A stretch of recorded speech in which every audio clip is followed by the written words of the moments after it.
नमस्कार दोस्तों, स्वागत है आप सभी का हमारे YouTube channel Arya teaching point में। आज हम लोग 30 इम्पोर्टेंट क्वेश्चंस को डिस्कस करेंगे जो कि हर बार हर टीचिंग एग्जाम में पूछा जाता है, जैसे सीटेट, टेट, केवीएस या कोई भी स्टेट लेवल का एग्जाम हो, हर टीचिंग एग्जाम में इस तरह का क्वेश्चन पूछा जाता है।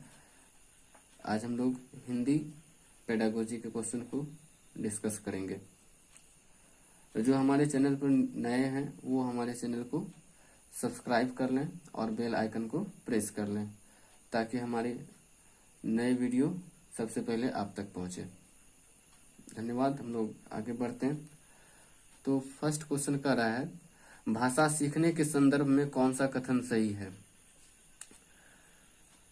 तो हम लोग ऑप्शन फर्स्ट को पढ़ेंगे। तो कह रहे हैं, बच्चे विभिन्न संचार माध्यमों से ही भाषा सीखते हैं। सबसे पहली बात, इस तरह के एग्जाम में ऊपर में ही दिया रहता है कि आप जो है कि जो कि मोस्ट इम्पोर्टेंट आंसर होगा आपका उसको ही सिलेक्ट करें। तो क्या होता है कि लगभग सभी क्वेश्चन का जो ऑप्शन होता है वो सभी सही होते हैं। तो उसमें से जो सबसे अधिक आपको सही लगे उसी को सही करना है। तो यहाँ पे कह रहा है कि बच्चे विभिन्न संचार माध्यमों से ही भाषा सीखते हैं। तो यहाँ तो खैर गलत ना हो गया। तो कह रहा है क्या कि बच्चे विभिन्न संचार माध्यमों से ही भाषा सीखते हैं। से ही, यहाँ पे देखिए ही लग गया, तो ये तो कभी होगा ही नहीं। से ही लगे, मात्र लगे, ये सब अगर लगा दिखे तो ये सब कभी क्वेश्चन का आंसर होता ही नहीं है। एक दो केस में होता है, बाकी बात नहीं होता है। तो ये नहीं होगा, तो ये गलत हो गया। उसके बाद कह रहे हैं, बच्चों में भाषा सीखने की क्षमता जन्मजात होती है। बच्चों में भाषा सीखने की क्षमता जन्मजात होती है, तो ये बात सही है। बच्चों में जो कि भाषा सीखने की क्षमता जन्मजात होती है वो जन्म से ही लेकर के पैदा होते हैं। क्या है कि हम लोग कोई भी भाषा अगर बच्चों को सिखाएंगे तो वो आसानी से सीख जाता है, तो ये बात सही है। तो और हम लोग आगे देखते हैं, चूंकि और आगे दो ऑप्शन बच रहे हैं हम लोग का। तो ऑप्शन सी कह रहा है, बच्चों में भाषा सीखने की क्षमता जन्मजात नहीं होती है। अभी हम लोग तुरंत बोले कि जन्मजात होती है, यहाँ तो कह रहा है नहीं हो रही, तो ये भी क्या होगा, ये भी गलत हो गया। उसके बाद कह रहा है, बच्चे विद्यालय आकर ही भाषा सीखते हैं। ये जरूरी नहीं है कि बच्चे विद्यालय आएंगे तभी भाषा सीखेंगे, तो नहीं। तो हम लोग का आंसर हो गया बी। तो भाषा सीखने के संदर्भ में कौन सा कथन सही हो गया, बच्चों में भाषा सीखने की क्षमता जन्मजात होती है। क्लियर है दोस्तों। तो हम लोग का आंसर हो गया बी। अब हम लोग क्वेश्चन नंबर 2 की तरफ चलते हैं। क्वेश्चन नंबर 2 का रहा है, भाषा सीखने का उद्देश्य है। भाषा सीखने का क्या उद्देश्य है। हर चीज को करने का कुछ ना कुछ उद्देश्य होता है हम लोग का। तो यहाँ पे कह रहा है, भाषा सीखने का उद्देश्य क्या है, अपने मन की बात कह पाना। सही है, ठीक है। हम लोग जो है कि भाषा सीखते हैं तो अपने मन की बात को कह पाते हैं, सही है। लेकिन और हम लोग क्वेश्चन आगे ऑप्शंस को देखेंगे। कर एक दूसरों की बातों को समझ पाना, ये भी बात ठीक है।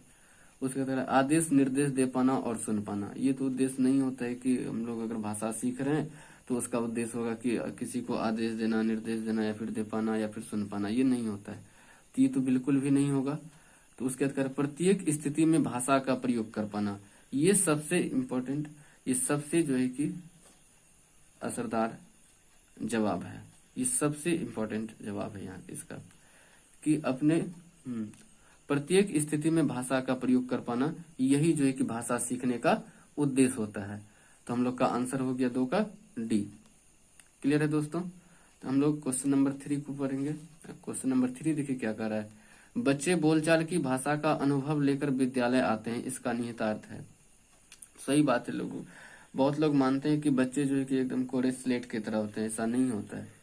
तो बच्चे जब विद्यालय आते हैं तो वो अपने साथ बहुत सारे अपने अनुभव को लेकर के आते हैं। अपने परिवार सदस्य, समाज में जो भी चीज बच्चा सीखता है वो सारी चीज को लेकर के आता है। तो वही कह रहा है, बच्चे बोलचाल की भाषा का अनुभव लेकर विद्यालय आते हैं, इसका क्या अर्थ है। तो बच्चों के भाषाई अनुभवों को कक्षा के बाहर रखा जाना चाहिए, ये तो बिल्कुल भी नहीं होगा। कह रहा है कि बच्चों का जो अपना भाषा का अनुभव है उसको कक्षा के बाहर रखा जाना चाहिए, नहीं होगा। उसके बाद ऑप्शन बी कर रहा है बच्चों की बोलचाल की भाषा को सुधारा जाए। ठीक है, जो गड़बड़ी है उसको हम लोग सुधारेंगे, कहीं ना कहीं सही है, लेकिन हम लोग और दो ऑप्शन को देखेंगे। करेक्ट, बच्चों के भाषाई अनुभवों का उचित प्रयोग किया जाना चाहिए। सही बात है, बच्चे का जो उसका अपना अनुभव है तो उसको जो है कि हम लोग को उचित प्रयोग किया जाना चाहिए।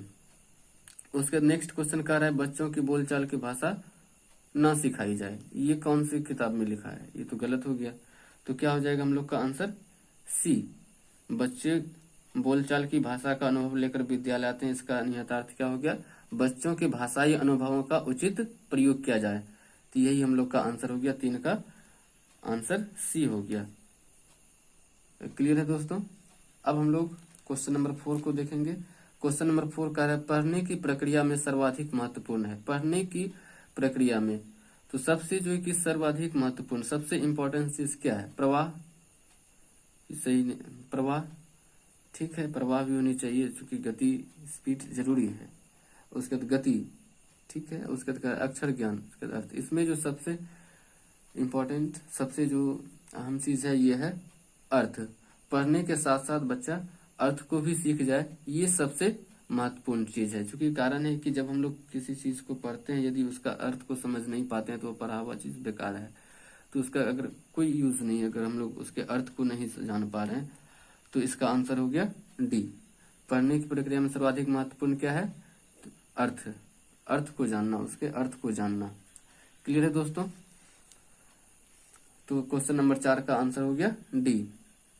उसके बाद कह रहा है बच्चों में भाषा सीखने की क्षमता जन्मजात होती है। बच्चों में भाषा सीखने की क्षमता होती है, क्या होती है? जन्मजात होती है? बिल्कुल भी नहीं होती है, ये तो नहीं होगा। अर्जित की जाती है? नहीं है। अनुकरणीय होती है? नहीं, ये भी नहीं होगा। अनुकरणीय मतलब किसी को मतलब कॉपी करके हो गया, फिर किसी का नकल करके, ये नहीं होता है। बच्चों में भाषा सीखने की क्षमता ये नहीं होता है। अर्जित की जाती है, ये भी नहीं होती है। अर्जित मतलब हो गया जो एकदम से अपने आप जो मिल जाता है, विरासत जिसको बोलते हैं। बच्चों में जन्मजात होती है, इस तरह का क्वेश्चन हम लोग पढ़े थे अभी तुरंत। भाषा सीखने के संदर्भ में कौन सा कथन सही है? तो हम लोग वहां पढ़े थे, बच्चों में भाषा सीखने की क्षमता जन्मजात होती है। तो हम लोग का 5 का आंसर ए के साथ चला गया। तो बच्चों में भाषा सीखने की क्षमता जन्मजात होती है। क्लियर है दोस्तों? हम लोग क्वेश्चन नंबर 6 को देखेंगे। अब क्वेश्चन नंबर 6 में कह रहा है भाषा का अस्तित्व एवं विकास डैश के बाहर नहीं हो सकता है। भाषा का अस्तित्व एवं विकास किसके बाहर नहीं हो सकता है? परिवार, ठीक है, साहित्य, विद्यालय, समाज। तो सबसे जो इम्पोर्टेंट चीज है समाज। क्लियर है दोस्तों? करे भाषा का अस्तित्व एवं विकास किसके बाहर नहीं हो सकता है? समाज के बाहर कभी भी भाषा का विकास और अस्तित्व नहीं हो सकता है। तो समाज, चूंकि हम लोग सभी मनुष्य जो है कि सोशल एनिमल है, सामाजिक प्राणी है, और तो समाज में ही हर चीज को सीखता है। जैसा वो समाज में देखता है, सुनता है अपने से बड़ों को, वैसा उसमें उस तरह का गुण आता है। तो इसमें भाषा का अस्तित्व एवं विकास किसके बाहर नहीं हो सकता? समाज के बाहर नहीं हो सकता है। 6 का आंसर हम लोग का डी हो गया। क्लियर है दोस्तों? अब हम लोग क्वेश्चन नंबर 7 को देखेंगे। अल्पता शब्द है। अल्पता क्या है? मतलब जो कम थोड़ा जो होता है, वो कौन सा शब्द, मतलब कौन सा शब्द? इसमें देशज है, विदेशज है, तत्सम है, क्या है? तो इसमें से ये जो है कि तत्सम शब्द है। अल्पता कौन सा शब्द है? तत्सम शब्द है। क्लियर है दोस्तों? अब हम लोग क्वेश्चन नंबर 8 को देखेंगे। क्वेश्चन नंबर 8 में कह रहा है बहुत निकट आना मुहावरा है। बहुत निकट आना का क्या मुहावरा है? पास आना, ठीक है। अव्वल आना, नहीं, ये तो नहीं होगा। अव्वल मीन्स हो गया कि किसी भी क्षेत्र में जो है कि वो मतलब प्रथम आया, सबसे अधिक नंबर लाया, तो उसको हम लोग बोलेंगे अव्वल आना। तो बहुत निकट आना का ये तो नहीं होगा। सर पर आना, ये भी नहीं होगा। इनमें से नेक्स्ट डी नंबर का रहा है, इनमें से कोई नहीं। इनमें से कोई तो नहीं होगा, कोई न कोई जरूर होगा। तो पास आना, बहुत निकट आना का मुहावरा क्या है? पास आना। तो 8 का आंसर हो गया हम लोग का ए। उसके बाद आगे बढ़ेंगे क्वेश्चन नंबर 9 की तरफ। क्वेश्चन नंबर 9 कह रहा है बच्चों को लिखना सिखाने में सबसे अधिक महत्वपूर्ण क्या है? बच्चों को लिखना सिखाने में सबसे अधिक महत्वपूर्ण क्या है? जब हम लोग किसी बच्चे को लिखना सिखाते हैं, वर्तनी की शुद्धता, ठीक है, लेकिन सबसे अधिक क्या है? विचारों की अभिव्यक्ति। बच्चा जो है कि विचारों को अभिव्यक्त कर सके, व्यक्त कर सके दूसरों के सामने, तो यही जो है कि सबसे अधिक महत्वपूर्ण होता है। हम लोग आगे देखेंगे। काव्यात्मक भाषा, ऐसा नहीं होता। सुंदर लेखन, ठीक है, ये भी जरूरी है, लेकिन सबसे जो है वो इम्पोर्टेंट चीज है, महत्वपूर्ण चीज है, बच्चों में विचारों की अभिव्यक्ति हो जाए लिखने के साथ साथ। तो ये हम लोग का आंसर बी हो जाएगा, 9 का बी हो जाएगा। क्लियर है दोस्तों?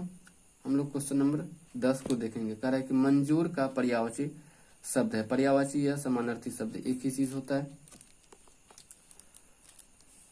तो मंजूर, मंजूर यहाँ पे पसंद, ये तो नहीं होगा। किसी भी चीज को मंजूर कर रहे हैं तो इसका मतलब ये नहीं कि पसंद कर रहे हैं, उसको एक्सेप्ट कर रहे हैं, स्वीकार कर रहे हैं। स्वीकार ऑप्शन डी में। अच्छा, ये भी नहीं होगा। प्रस्ताव, ये भी नहीं होगा। तो मंजूर का समानार्थी शब्द पर्यायवाची शब्द क्या हो जाएगा? स्वीकार होगा। क्लियर है दोस्तों? अब उसके बाद क्वेश्चन नंबर 11 में कह रहा है भाषा और विचारों के संबंधों की चर्चा में अग्रणी है। बच्चों, भाषा और विचारों के संबंध में चर्चा करने में कौन अग्रणी है? सबसे आगे कौन है? वाइगोत्स्की, स्किनर, पियाजे, चॉम्स्की। नॉम चॉम्स्की, यही जो एक सबसे आगे, यही जो है कि भाषा और विचारों के संबंध में बहुत चर्चा करते हैं, चॉम्स्की। तो इसका आंसर 11 का क्या हो जाएगा? डी। क्लियर है दोस्तों? उसके बाद हम लोग क्वेश्चन नंबर 12 की तरफ चलेंगे। क्वेश्चन नंबर 12 कर है कविता कहानियों पर चर्चा करने एवं प्रश्न पूछने का क्या उद्देश्य है? क्या उद्देश्य होता है? भाषा सीखने का आकलन करना मात्र है, ये तो नहीं होगा। हम पहले बोले थे कि किसी भी क्वेश्चन का आंसर अगर मात्र रहे तो वो आंसर नहीं होता है। मैक्सिमम केस में ये नहीं होगा। साहित्य के प्रति बच्चों की रुचि जागृत करना, कहीं न कहीं ये है, सही है।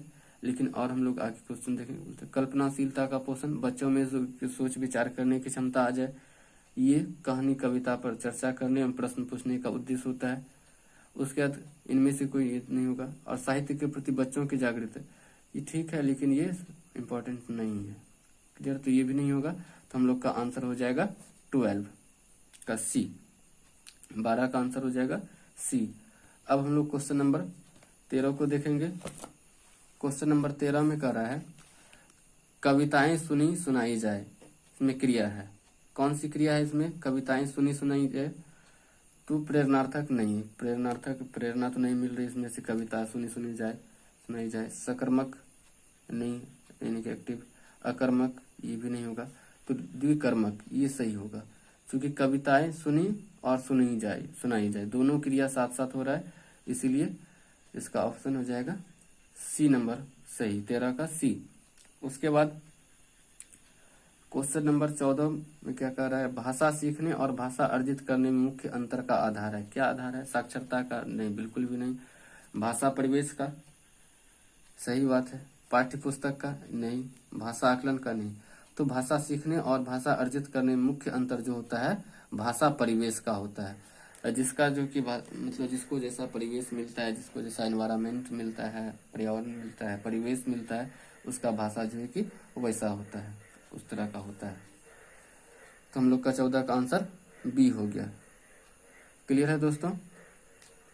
अब हम लोग क्वेश्चन नंबर 15 को देखेंगे। क्वेश्चन नंबर 15 में कह रहा है इनमें से कौन सा भाषा आकलन में सबसे कम प्रभावी है? सबसे कम प्रभावी यानी कि लेस इंपॉर्टेंट, जो सबसे कम है भाषा आकलन में। भाषा को जब हम लोग आकलन, घटना वर्णन नहीं, अगर कोई बच्चा घटना का वर्णन कर रहा है तो वो सबसे जो इम्पोर्टेंट काम कर रहा है, सबसे कठिन काम है किसी चीज का वर्णन करना। क्लियर है दोस्तों? तो ये तो नहीं होगा, इसमें कम इम्पोर्टेंट कहा है। और कहानी कहना, अगर कोई कहानी कह रहा है, ये भी जो है कि आसान बात नहीं है, क्योंकि कहानी कहने में जो है कि किस तरह से कहा जाता है ये भी इम्पोर्टेंट रहता है, तो ये भी इम्पोर्टेंट है। कहानी लिखना ये लेस इम्पोर्टेंट है, क्योंकि अगर हम बच्चे को कहेंगे कहानी लिख करके आओ, तो बच्चा क्या करेगा? बुक में जैसे जैसे वैसे वैसे उतार करके आ जाएगा। तो ये जो है कि बहुत अधिक प्रभावी नहीं है। तो उसके बाद कह रहा है श्रुत लेखन। श्रुत लेखन में क्या होता है? अगर हम लोग लिखने के लिए दिए तो बच्चा कहाँ पर क्या गलती कर रहा है, ये भी इम्पोर्टेंट है। तो श्रुत लेखन में हम लोग बहुत चीज को, लिखावट मतलब शुद्ध होना चाहिए, राइटिंग अच्छी होनी चाहिए। कहानी लिखना जो है कि ये सबसे कम इम्पोर्टेंट है, तो 15 का आंसर हो गया हम लोग का सी। क्लियर है दोस्तों? 15 क्वेश्चन हम लोग का पूरा हो गया, और हम लोग आगे 15 क्वेश्चन को नेक्स्ट वीडियो में देखेंगे। वीडियो कैसा लगे कमेंट में ज़रूर बताएंगे, और अधिक से अधिक लाइक, शेयर, सब्सक्राइब एंड अपने दोस्तों में शेयर ज़रूर करें। धन्यवाद।